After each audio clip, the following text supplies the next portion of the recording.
Very good afternoon. Welcome to health file. Health file ఈరోజు topic migraine. Migraine రావడానికి గల కారణాలు ఏంటి, రాకుండా ఎటువంటి జాగ్రత్తలు తీసుకోవాలి, అలాగే ఏ ప్రొఫెషన్లో ఉన్న వాళ్ళకి ఈ ప్రాబ్లం ఎక్కువగా వస్తూ ఉంటుంది, హోమియోలో ఎటువంటి ట్రీట్మెంట్ ప్రస్తుతం అందుబాటులో ఉంది, అలాగే సక్సెస్ రేట్స్ అనేవి ఎలా ఉన్నాయి, వీటన్నిటి గురించి డీటెయిల్డ్ ఇన్ఫర్మేషన్ ఇవ్వడానికి ప్రస్తుతం TV5 స్టూడియోలో ఉన్నారు పాజిటివ్ హోమియోపతి క్లినిక్కు చెందిన డాక్టర్ రమాదేవి గారు. సో 9963155727 అనే నంబర్స్కి కాల్ చేయండి, డాక్టర్ గారితో డైరెక్ట్గా మాట్లాడండి. Good afternoon ma'am. Good afternoon. ముఖ్యంగా మైగ్రేన్ ఒకేసారి సడన్గా హెడేక్ రావటం, అంటే వన్ సైడ్, అంటే రైట్ సైడ్ కానివ్వండి లేదంటే లెఫ్ట్ సైడ్ ఇలా వస్తుంటుంది. సో ఇదే సిమ్టమా లేదంటే ఇంకా ఏ లక్షణాలను బట్టి మనం మైగ్రేన్ని గుర్తించాలంటారు? మైగ్రేన్ అనేది విపరీతమైన తలనొప్పి. అంటే మామూలుగా అంటే జస్ట్ టెన్షన్ వల్ల కానీ తినకపోవడం వల్ల కామన్గా కూడా హెడేక్స్ అనేవి జనరల్గా వస్తూ ఉంటాయి. కాకపోతే మనకు ఆ జనరల్గా వచ్చిన హెడేక్ అనేది ఈవెన్ కొన్ని అవర్స్లలో తగ్గిపోతుంది. కాకపోతే అది ఫ్రీక్వెంట్గా అంటే తరచుగా రావడం అనేది జరగదు అన్నట్టు. కాకపోతే ఈ మైగ్రేన్ హెడేక్ అనేది మనకి తరచుగా రావడమే కాకుండా అంటే ఫ్రీక్వెంట్గా కొంతమందికి ఈవెన్ అంటే 2 hours నుంచి 72 hours ఈవెన్ 3 days కూడా కంటిన్యూస్గా ఉండే అవకాశం ఎక్కువగా ఉంటుంది అన్నట్టు. ఈ మైగ్రేన్ హెడేక్లో తలనొప్పితో పాటు ఎక్కువగా అంటే కడుపులో వికారంగా అంటే వామిటింగ్ సెన్సేషన్ లాగా కడుపులో తిప్పినట్టుగా, ఇంకా కొంతమందికి కళ్ళ ముందు మబ్బుగా సరిగ్గా కనిపించకపోవడము, ఇంకా అంటే చీకట్లోనే అంటే వెలుతురు ఎక్కువగా భరించలేకపోవడము, సౌండ్స్ పెద్దగా ఉంటే ఎక్కువగా భరించలేకపోవడం, ఈ లక్షణాలు కూడా మనం తలనొప్పితో పాటు ఎక్కువగా చూస్తూ ఉంటాం. ఓకేనండి, డిస్కషన్ కంటిన్యూ చేసే ముందు కొన్ని కాల్స్ తీసుకుందాం. ఫస్ట్ నల్గొండ నుంచి నాగలక్ష్మి వెయిట్ చేస్తున్నారు. హలో నాగలక్ష్మి గారు, డాక్టర్ గారితో మాట్లాడండి. సరే అండి. నాగలక్ష్మి గారు చెప్పండి. నమస్కారం అండి. నమస్తే. ఈ ఎడమ వైపు తలనొప్పి వస్తుందండి, ఎడ్డుకు ఎడమ వైపు. ఓకే, ఎప్పటి నుంచి వస్తుందండి? వాళ్ళు మ్యూట్ లో పెట్టాలండి, సరే అండి. లేట్ అయిపోతుంది, చాలా మంది కాలర్స్ కూడా ఉంటారు కాబట్టి ప్లీజ్ మీరు ఫాస్ట్ గా ఎలా ఉందో చెప్పండి మీ symptoms. Okay, left side headache వస్తుంది అంటున్నారు కదండి, అది ఎప్పటి నుంచి ఉందండి మీకు? అది 5-6 years అవుతుందండి. ఓకే, ఓన్లీ లెఫ్ట్ సైడ్ వస్తుందండి, ఒక్కొక్కసారి వేరే వైపు కూడా వస్తూ ఉంటుందా? లేదండి, లెఫ్ట్ సైడ్ ఎక్కువ వస్తుంది. కనక వైపు బాగా వస్తుందండి, ఎడమ ముక్కు ఎడమ చెవి నొప్పి. ఓకే, దాంతోపాటు అంటే కడుపులో తిప్పినట్టు కానీ వామిటింగ్స్ కావడం కానీ అలాంటి లక్షణాలు ఏమైనా ఉంటాయండి మీకు? అలాంటివి ఉండవండి, టెన్షన్ వస్తుంది, ఇట్లా పిచ్చి లేచినట్లుగా అనిపిస్తుందండి, కొంచెం మెడ నరాలు బాగా లాగుతున్నాయి. ఓకే, ఏమన్నా మెడికేషన్స్ వాడుతున్నారండి దాని గురించి? ఇంతకు ముందు వాడినా అండి, ఇప్పుడు ప్రస్తుతం ఏం లేదు. ఓకే, ఫ్యామిలీలో ఎవరికైనా ఉందా అండి మీ ఫ్యామిలీలో? ఫ్యామిలీలో అంటే మామూలుగా తలనొప్పి అప్పుడప్పుడు వస్తుంది కదండి. ఓకే, అంటే మామూలుగా మీకు ఎన్నిసార్లు వస్తుందండి? అంటే వీక్లో తీసుకుంటే కనుక, మంత్లో తీసుకుంటే కనుక తరచుగా వస్తూ ఉంటుందా? తరచుగా వస్తుందండి, వీక్లీ వన్స్ వస్తుంది. 4కి 3కి అట్లా స్టార్ట్ అయింది, నైట్ వరకు ఉంటుందండి అట్లే. ఓకే, మీరు చెప్తున్న లక్షణాలని బట్టి మీకున్నది మైగ్రేన్ హెడేక్ అంటారండి. కాకపోతే ఇది అంటే పార్శ్వపు నొప్పి, అంటే వన్ సైడ్ కూడా ఒక ఎక్కువ శాతం ఎక్కువగా చూస్తూ ఉంటాం. అంటే అది కూడా ఈ కంత భాగంలో ఎక్కువగా ఉండడం, కొంతమందికి తల మొత్తంగా వస్తుంటుంది, కొంతమందికి రైట్ సైడ్ కానీ లెఫ్ట్ సైడ్ కానీ ఆ చేంజ్ అవుతూ కూడా ఉంటుంది అన్నట్టు. కాకపోతే ఈ మైగ్రేన్ హెడేక్ ఉన్న వాళ్ళు ఎక్కువగా తలనొప్పి వచ్చినప్పుడు ఏదైనా పెయిన్ కిల్లర్ కానీ అంటే డోలో కానీ క్రోసిన్ కానీ అలా వేసుకోవడం జరుగుతుంది. కాకపోతే అప్పటికప్పుడు టెంపరీగా రిలీఫ్ అనేది ఇస్తుంది. కాకపోతే మళ్ళీ ఎండకి వెళ్ళినా కానీ ఏం తినకుండా అంటే ఎక్కువసేపు తినకుండా ఉన్నా కానీ అంటే ఆకలి వల్ల కూడా ఈ హెడేక్ అనేది రావడం జరుగుతుంది. అంటే ఫ్రీక్వెంట్గా అంటే 4 to 5 times మీకు ఎక్కువగానే వస్తుంది అంటున్నారు వీక్లో.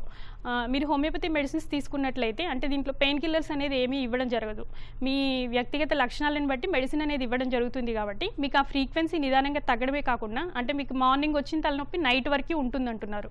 అంటే ఆ డ్యూరేషన్ కూడా నిదానంగా తగ్గుకుంటూ వచ్చి ఆ ఫ్రీక్వెన్సీ ఆఫ్ అటాక్స్ కూడా నిదానంగా తగ్గుకుంటూ వచ్చి మీకు ఆ తలనొప్పి నుంచి విముక్తి అనేది లభిస్తుంది. ఓకేనండి, నెక్స్ట్ కాలర్ వెయిట్ చేస్తున్నారు. హలో హలో హలో నమస్తే అండి, డాక్టర్ గారితో మాట్లాడండి. హలో చెప్పండి, వినపడుతుంది. హలో, గుడ్ ఈవినింగ్ అండి. గుడ్ ఈవినింగ్, చెప్పండి. సార్ నా పేరు వినోద్ కుమార్ అండి, బాలనా నుంచి మాట్లాడుతున్నామండి. ఓకే, చెప్పండి. ఈ తరచు మైగ్రేన్ వస్తుంది లెఫ్ట్ ఐ దగ్గర అండి, లెఫ్ట్ ఐ దగ్గర బొమ్మ దగ్గర వస్తుందండి, బాగా పెయిన్ అండి. ఓకే, అది వచ్చినప్పుడు బాగా సివియర్ గా ఉంటుంది, వామిటింగ్ వచ్చినట్టు సెన్సేషన్ ఉంటే మరి ఇట్లా ఫుడ్ పోకపోవడం తినకపోవడం ఇలాంటివి ఉంటాయి. ఓకే, అంటే ఏమైనా వాడుతున్నారా అండి టాబ్లెట్స్? ఇప్పుడు అందుబాటులో హెడేక్ టాబ్లెట్ తీసుకుంటామండి, అది తీసుకుంటే తరచు ఒక రిలీఫ్ ఇస్తుంది, ఒక 1 hour తర్వాత జండు బామ్ లాంటివి పూసుకుంటే రిలీఫ్ ఇస్తుంది. ఓకే, ఏం చేస్తుంటారండి మీరు? నేను ప్రైవేట్ కంపెనీలో క్వాలిటీ కంట్రోల్ ఇంజనీర్ అండి. ఓకే, సరే. అంటే మామూలుగా సిస్టమ్ వర్క్ సిస్టమ్ ముందు ఎక్కువగా ఉండడం ఎక్కువగా ఉంటుందా మీకు? సిస్టమ్ అంటే తక్కువ ఉంటుంది కానీ బయట టెస్టింగ్ యార్డ్ లో ఉంటామండి. యాక్చువల్గా ఏసీలో కూర్చున్నప్పుడు ఇటువంటి ప్రాబ్లమ్స్ ఏమైనా వస్తాయేమో. ఓకే, అంటే ఏసీ మీకు పడదా అండి? ఏసీలో కూర్చుంటే హెడేక్ ఇంకెక్కువగా వస్తుందా? ఆ టైంలో బాగా సివియర్గా ఉంటుందండి. ఓకే, మీరు చెప్తున్న లక్షణాలని బట్టి మీకు మైగ్రేన్ హెడేకే అంటారండి. అంటే కొంతమందికి ఎక్కువ ఎండ కూడా పడదు, అంటే మామూలుగా ఎండలోకి వెళ్ళినా కానీ ఈ హెడేక్ అనేది ఎక్కువ అవుతుంది. కొంతమందికి ఏసీ పడదు, అంటే ఎక్కువ చల్లగా ఉన్నా కూడా పడదు అన్నట్టు. కాకపోతే మీరు అంటే ఎక్కువగా బయటికి వెళ్ళినప్పుడు కొంచెం ప్రికాషన్స్ తీసుకుంటే మంచిది. దాంతోపాటు అంటే ఈ కాఫీ టీలు కానీ అవి మైగ్రేన్ హెడేక్ని ఎక్కువ చేస్తాయి అన్నట్టు, కొంతవరకు అవాయిడ్ చేస్తే మంచిది. దాంతోపాటు మీరు హోమియోపతి ట్రీట్మెంట్ తీసుకున్నట్లయితే మీకు అంటే అటాక్స్ ఫ్రీక్వెన్సీ, డ్యూరేషన్ ఆఫ్, అంటే ఒకసారి హెడేక్ వస్తే కొంతమందికి 2 hours నుంచి ఈవెన్ 3 days వరకు 2 days వరకు కంటిన్యూస్గా ఉంటుంది. అంటే ఈవెన్ ట్యాబ్లెట్ వేస్తేనే అది అప్పటికప్పుడు తగ్గుతుంది. ఒకవేళ ట్యాబ్లెట్ వేయకపోతే కంటిన్యూస్గా హెడేక్ అనేది అలాగే ఉంటుంది. మీరు అంటే హోమియోపతిలో కూడా కోర్స్ ఆఫ్ ట్రీట్మెంట్ అంటే కంప్లీట్ కోర్స్ తీసుకున్నట్లయితే మీకు ఆ ప్రాబ్లం అనేది నిదానంగా తగ్గుతుంది. నెక్స్ట్ కాలర్ బెంగళూరు నుంచి వాసంతి. వాసంతి గారు, చెప్పండి మేడం. ఎస్, డాక్టర్ గారితో మాట్లాడండి. Madam, hello. చెప్పండి వాసంతి గారు. మేడం, నాకు మైగ్రేన్ నొప్పి వస్తుంది. ఓకే, డైలీ వస్తుంది మేడం. ఈ మధ్యలో అయితే ఒక 3-4 days ఎక్కువగా వస్తుంది. ఓకే, అది ఇక్కడ మెడ దగ్గర జువ్వని లాగుతుంది, నొప్పి ఎక్కువగా ఉంటుంది. ఓకే, తర్వాత ఈ చెవుల దగ్గర, చెవులు ఇక్కడ ఉంది కదా సైడ్ లో, ఓకే, పై నరాలు అక్కడ లాగుతుంది అట్లే. ఓకే, కొద్దిగా నేను అదే జెండు బామ్ ఇట్లా ఏమైనా రాసుకుంటే తగ్గుతుంది. ఓకే, షివరింగ్ వచ్చి వామిట్ సెన్సేషన్ అవుతుంది. ఓకే, షివరింగ్ లాగా వస్తుంది బాడీ అంతా. ఓకే. సైట్ ఏమైనా ఉందా అండి మీకు? మేడం ఐసైట్ ఉంది మేడం, ఉంది, చాలా ఉంది మేడం నాకు. ఓకే, ఐసైట్ కూడా ఉందా అండి? ఐసైట్ మేడం ఉంది. ఓకే, అంటే రీసెంట్గా చెక్ చేయించారా? అది నేను చేసుకుంటానే ఉంటాను మేడం, అప్పుడప్పుడు మేము ఓకే. 6 months ఒకసారి. ఓకే, సరే. ఇంకేమైనా ప్రాబ్లమ్స్ ఉన్నాయండి? అంతే మేడం, ఈ తలనొప్పి ఇక్కడ నరాలు చెవుల దగ్గర, ఇక్కడ తల పై సైడ్ లో ఇక్కడ. ఓకే, సరే. మీరు చెప్పండి. అక్కడ వచ్చినప్పుడు వామిట్ సెన్సేషన్, చెమటలు పట్టడము అట్లా జరుగుతుంది మేడం. ఓకే అండి, మీకున్నది అంటే మెడ నరాలు మేడం, ఇక్కడ వెనక నరాలు. మెడ అంటే అక్కడి వరకే గుంజుతుందా అండి? మామూలుగా మీకు అంటే సైట్ కూడా ఉంది అని అంటున్నారు. అంటే ఈ సైట్ ఉన్న వాళ్ళకి సైట్ ఇంక్రీజ్ అయినప్పుడు ఎక్కువగా తల వెనక భాగంలో ఈ మెడ నరాలు గుంజడం అనేది ఎక్కువగా చూస్తూ ఉంటాం. కాబట్టి సైట్ కూడా ఒకసారి చెక్ చేయించుకొని దానికి తగ్గట్టుగా అంటే స్పెట్స్ అనేది చేంజ్ చేసుకుంటే కొంతవరకు ఆ నొప్పి అనేది తగ్గుతుందండి. మీకున్నది ఆ మైగ్రేన్ హెడేకే అంటారు. కాకపోతే దీనికి అంటే అప్పటికప్పుడు పెయిన్ కిల్లర్స్ కానీ ఏమైనా వేస్తే అప్పటికప్పుడు రిలీఫ్ వస్తుంది మీకు. కాకపోతే ఈ అంటే సన్కి ఎక్స్పోజ్ అయినా కానీ కొంతమందికి టెన్షన్స్ ఎక్కువగా ఉన్నప్పుడు కూడా ఈ హెడేక్ అనేది ఎక్కువ రావడం ఎక్కువగా చూస్తూ ఉంటాము.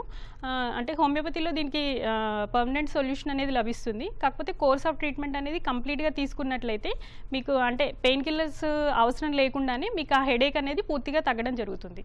నెక్స్ట్ కాలర్ ప్రకాశం జిల్లా నుంచి ప్రకృతి గారు. హలో, ఎస్, సారీ అండి, చెప్పండి, డౌట్ ఏంటో అడగండి. అదే మేడం గారు, అది వన్ సైడ్ వస్తుంది, లెఫ్ట్ సైడ్ ఒకసారి లెఫ్ట్ సైడ్ వస్తుంది, ఒకసారి రైట్ సైడ్ వస్తుంది మేడం గారు. ఓకే, సో ఏంటంటే దాని నిద్ర వన్స్ ఒకసారి 3 or 4 hours రెస్ట్ తీసుకుంటే గానీ అప్పుడు కానీ అది తగ్గట్లేదు హెడేక్. ఓకే, దానివల్ల నాకు వామిటింగ్స్ చాలా ప్రాబ్లమ్స్ వస్తాయి, ఏం చదవలేకపోతున్నా. నేను LB ఫైనల్ ఇస్తుంది మేడం గారు. ఓకే, సరే. అంటే మామూలుగా మీకు ఇప్పుడు అంటే ప్రిపేర్ అవుతున్నారు అంటున్నారు, అంటే ఎగ్జామ్స్ టెన్షన్ వల్ల కూడా అంటే మామూలుగా దానివల్ల కూడా ఈ హెడేక్ అంటే కొన్ని ట్రిగరింగ్ ఫ్యాక్టర్స్ అంటాము. అంటే కొంతమందికి పులుపు తిన్నా కానీ, పండిన బనానా తిన్నా కానీ, ఆనియన్స్ తిన్నా కానీ ఎక్కువగా అంటే ఈ స్టడీస్ టెన్షన్ వల్ల కానీ అంటే సన్కి ఎక్స్పోజ్ అయినా కానీ ఇవన్నీ ట్రిగరింగ్ ఫ్యాక్టర్స్. అంటే ఆల్రెడీ ఉన్న మైగ్రేన్ వాళ్ళకి ఈ ఫ్యాక్టర్స్ వల్ల అది తలనొప్పి అనేది ఇంకొంచెం ఎక్కువగా కావడం ఎక్కువగా చూస్తూ ఉంటాం. కాబట్టి సాధ్యమైనంత వరకు అవి కొంతవరకు తగ్గించుకుంటే మంచిదండి. అంటే మీకు ఈ మైగ్రేన్కి ట్రీట్మెంట్తో పాటు కొంచెం మెడిటేషన్ లాంటివి ప్రాక్టీస్ చేసినట్లయితే మీకు ఆ స్ట్రెస్ టెన్షన్ అనేది కొంతవరకు తగ్గించుకోవచ్చు. ఫర్దర్గా అంటే మీకు హెడేక్ ప్రాబ్లం తగ్గడమే కాకుండా మీ ప్రిపరేషన్ కూడా అంటే ఈజీగా అవుతుంది. ఓకే అండి, రమా